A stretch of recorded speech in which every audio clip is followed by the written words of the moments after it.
La perashá de esta semana cuenta que el pueblo judío le imploró a Dios. Moshe, como su líder, y el líder es la cabeza y el que habla por todo el pueblo, después de 40 años en que murió casi toda la generación del desierto, Moshe, le había dicho a Moshe que no iba a entrar a la tierra. Y entonces él le pidió, por eso se llama Beit Hanan, la parashá, y le rogó. Beit Hanan viene de la raíz Het Nun, que es Gen, al revés es Noah. Entonces, eso habla del pedido que hace una persona cuando se dirige a Dios, de encontrar gracia a sus ojos, encontrar armonía, que Dios encuentre dentro de la persona también su correspondencia. Y para eso cada uno de nosotros tenemos que buscar a Dios dentro nuestro. Y cuando lo encontramos dentro nuestro, entonces Hashem, en su magnificencia, en su esencia absoluta, esa luz infinita, se encuentra a sí mismo también en su creación. Y eso es lo que significa una de las Kavanot de la risa, el de hacer unificaciones. Unificación es que el hombre, con su trabajo, comprenda, no solamente que entienda en la mente, sino que sea parte de su ser, de que Dios es todo. Y para eso nos mandó aquí, para que unifiquemos, para que eliminar toda idolatría. La parashá de la semana cuenta en una de sus partes que eh, Dios ordena que no se puede hacer ninguna estatua, ninguna imagen de hombre o de animal o de cualquier cosa, porque eso se usa para idolatría. Y entonces, si el pueblo de Israel llega a hacer alguna imagen, y por supuesto todo aquel que hace idolatría es cortado de la tierra. Esa imagen que la persona tiene que realizar no es algo físico, sino que tiene que encontrarlo dentro suyo. Entonces, el trabajo de la rectificación del mundo es decidir que existe solamente Dios. Por eso en la perashá de la semana también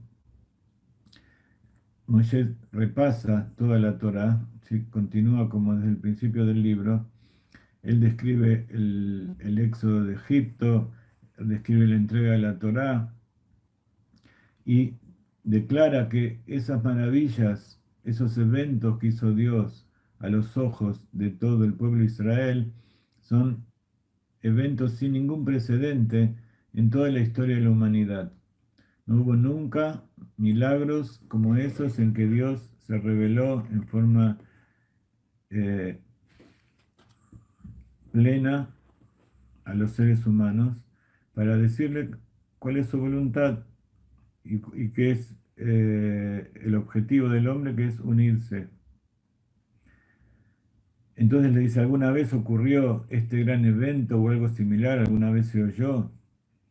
¿Alguna vez un pueblo escuchó la voz de Dios hablando desde el fuego y vivió? Tú viste para saber que Dios es Dios y no hay otro excepto de Él. Entonces, eh, después de todas las cosas que cuenta la Perashá, donde está el Shema Israel, repiten los 10 mandamientos, Akadosh Baruj Hu le dice a Moshe que repita de vuelta los 10 mandamientos para que todos lo comprendan y que no haya ninguna duda. Dice, ¿o acaso ha escuchado un pueblo la voz de Dios hablando de un medio del fuego como tú escuchaste y viviste? ¿O acaso Dios ha actuado milagrosamente al ir y tomar para él un pueblo del interior de otro pueblo, con pruebas, con signos, con prodigios, con batalla y con mano poderosa, con brazo extendido e inmensos actos terribles? según todo lo que el Eterno su Dios hizo para ustedes en Misraim de sus ojos. Y entonces dice, Ata areta ladat, que Hashem u Elohim vein ein od milvado. A ti se te ha mostrado para saber que el Eterno, Él es el Dios y no hay nada fuera de Él.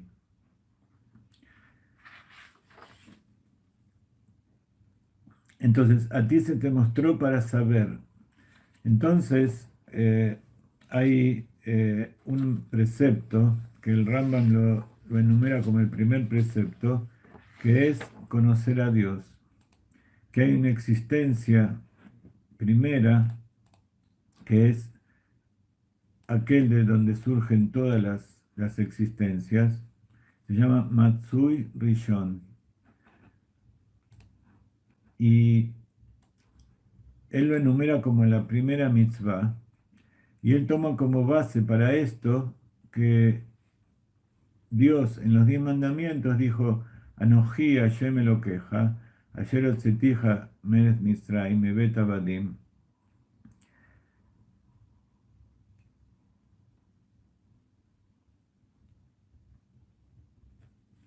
Y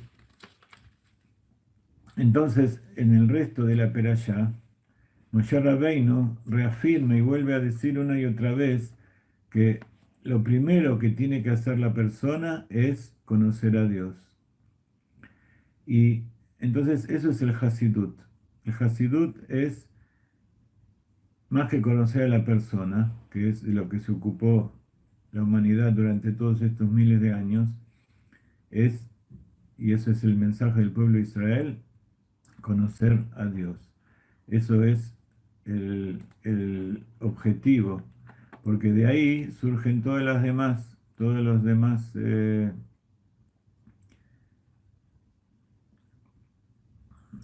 los demás mandamientos y todas las demás cualidades, la rectificación de todas las cualidades de la persona. Moshe llamó a todo Israel y les dijo, escucha Israel los estatutos y las leyes que yo hablo hoy en los oídos de ustedes, para que los aprendan y los preserven a fin de llevarlos a cabo. Entonces hay algo muy profundo que es que el estudio que nosotros hacemos no es simplemente para conocer y para que uno sepa, sino que es para preservar. ¿Y cómo se preserva algo? A través de, por un lado, cuidarlo, cumplirlo y sobre todo transmitirlo a las próximas generaciones. Por eso, la base del judaísmo es la familia. La familia en que el padre y la madre reciben de los abuelos el conocimiento del Dios eterno y de cómo se cumplen sus preceptos, y los transmiten a los hijos, y no hay nada más preciado para los abuelos y para los padres es ver a los hijos que crecen con ese conocimiento y ese apego a Hashem.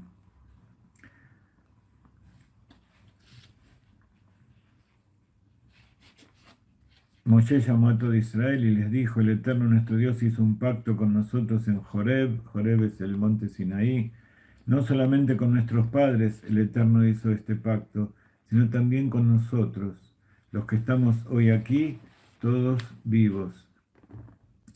Cara a cara habló el Eterno con ustedes en la montaña de en medio del fuego. Y yo estaba parado entre el Eterno y ustedes en ese momento para transmitir a ustedes la palabra del Eterno, pues tuvieron miedo ante el fuego y no ascendieron la montaña, para decir, yo soy el Eterno tu Dios, que te sacó de la tierra de Misraim, en casa de esclavos, no tendrás para ti dioses ajenos en mi presencia.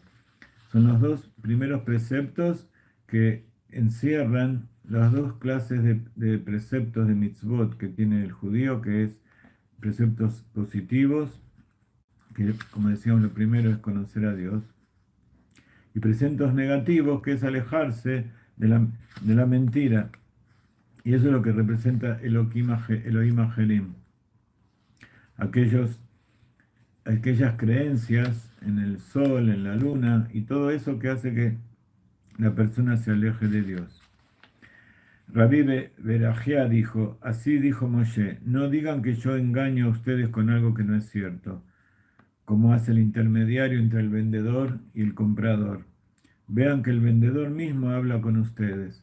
Cuando hay un intermediario, a veces se miente con buenos motivos para hacer shalom entre las personas, pero cuando hay un interés en el medio personal, que el intermediario va a ganar algo, entonces posiblemente miente al vendedor y al comprador. Pero en este caso, Moshe dice, no, yo soy el representante directo de Dios, no soy intermediario. Entonces, lo que le estoy diciendo a ustedes es justamente lo que quiere Dios. Y cuando dice para decir, antes de decir los mandamientos, dice, esta palabra, dice Rashi, se remite a la frase, el Eterno habló con ustedes en la montaña, de en medio del fuego, para decir, yo soy el Eterno, y yo, mientras tanto, estaba parado entre el Eterno y ustedes.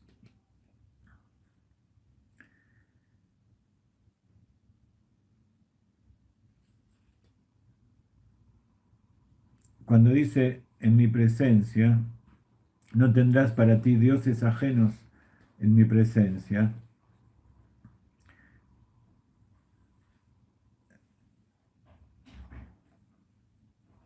dice Rashi algo completamente fabuloso.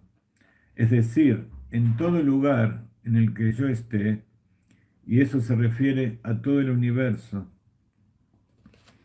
Uno hace un siglo o un poco menos quizás se hubiera preguntado qué importancia tiene saber esto en todo el universo. Por un lado es lógico, si hay un solo Dios, también es uno en todos lados, pero acá habla algo mucho más profundo. Dice, hay que saber que en todo el universo hay un solo Dios. Se podría pensar que como la Torá fue dada en la tierra a los seres humanos, entonces puede ser que haya otros lugares donde Dios dio otra Torá y se presentó de otra manera. O como piensan algunos idólatras, que está bien, existe un solo Dios, pero ese Dios es algo que pertenece a este ámbito en que nosotros nos movemos, quizás en otros universos o en otros tiempos o en otras dimensiones. Hay otros dioses. Entonces, la verdad del pueblo de Israel que le lleva a todas las naciones es que hay un solo Dios, arriba en el cielo, que representa todos los mundos espirituales, y acá abajo en la tierra, y en todos los tiempos y en todas las épocas. Ese es el significado del nombre poderoso de Dios, que es Yud-Kei Vav-Kei, que deriva del verbo ser, lihiot. Y en la lengua sagrada, el verbo ser solamente se aplica a Dios, a lo eterno. Cuando se conjugan las frases con respecto a hablar y utilizar el verbo ser o ser, no existe el verbo ser, y menos todavía en el aspecto de que fue, es y será, todo como uno. Para Dios todo lo que existe es uno solo. Esos son los dos primeros mandamientos.